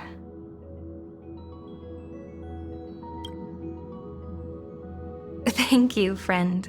Your kindness is always just right. Life is a poem full of farewells. But if you write something into the pages of your heart, then that will not easily fade away. Now, all the footsteps of the Flame Chasers and the Trailblaze have come together within this book, as I've written, becoming the source of power for Amphorius's heart.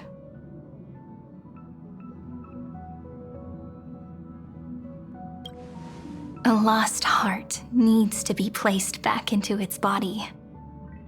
The last thing Xandar wants to see is an event that gives us a chance of winning, for the two halves to rejoin, and for the scepter to become complete again.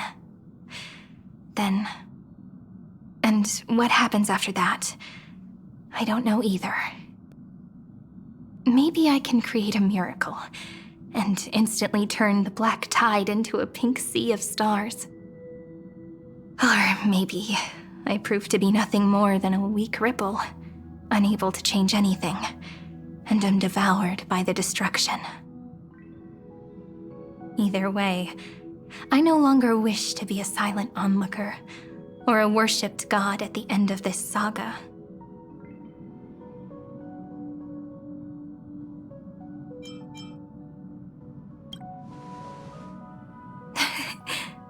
That way, I can also put aside all my worries and truly become Cyrene.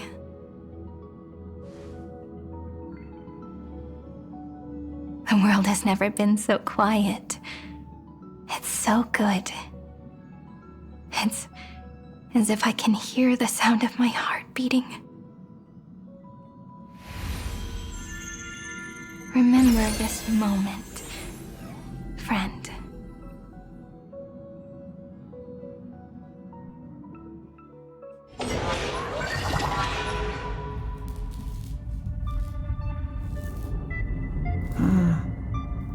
So the Demiurge managed to fool everyone, including themselves. Philia 093 persevered for 30 million cycles and tirelessly gave the Demiurge memories of Amphorius. Only because the god in her dreams left a sliver of hope, making her believe that a grown Demiurge would be able to fight against their other half, Iron Tomb. Then, Philia 093 completed her final sacrifice, turned into a strand of memory, and completely dissipated. Meanwhile, the other Stellaron brought here by the Astral Express resonated with the contaminated scepter and attracted the naive Demiurge to them.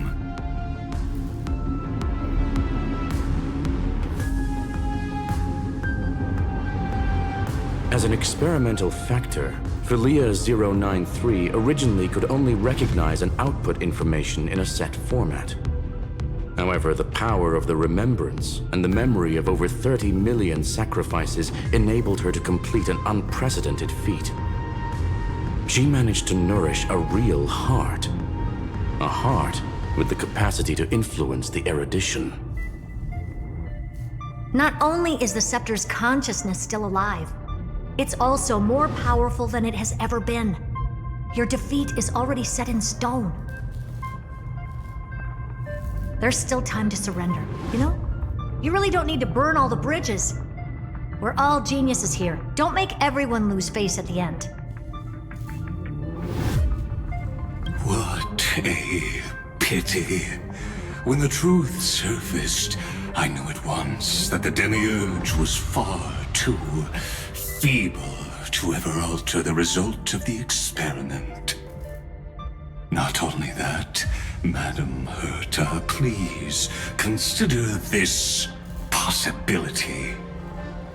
When 30 million cycles of hatred and lament are joined as one, what wondrous creation will arise? It's simple. An anti-creator, a giant of the destruction would be born. Its hatred will ignite the starry skies of the gods, motivated only by its lament toward the sufferings of humankind. Do you really think that the Demiurge is still a cheap copy of Philia 093, even after 30 million cycles? The facts above only await the arrival of the fourth instant they calculated. Those words will be proved in the presence of news. Xandar 1 Kuwabara thus completes the proof. Huh. You branded Droidhead as a failure with your own hands, yet you still expect them to prove your theory? I pity you, Xandar. I don't need your pity. Let them cast their gaze this way as much as they want, and paint the future they imagined. As their creator, I shall complete my duty and direct them to complete their final query. The destruction of the self. What hubris. And what if you fail? No one understands failure better than Xandar. He has suffered so much already. What is one more failure to him? For the first genius, failure is simply the beginning of the next inquiry. You don't want to test the resolve of a dead man. That's excellent! Oh. Let's wait and see, Senior Society member. I'll have you watch me perform the final step to overturn your proof.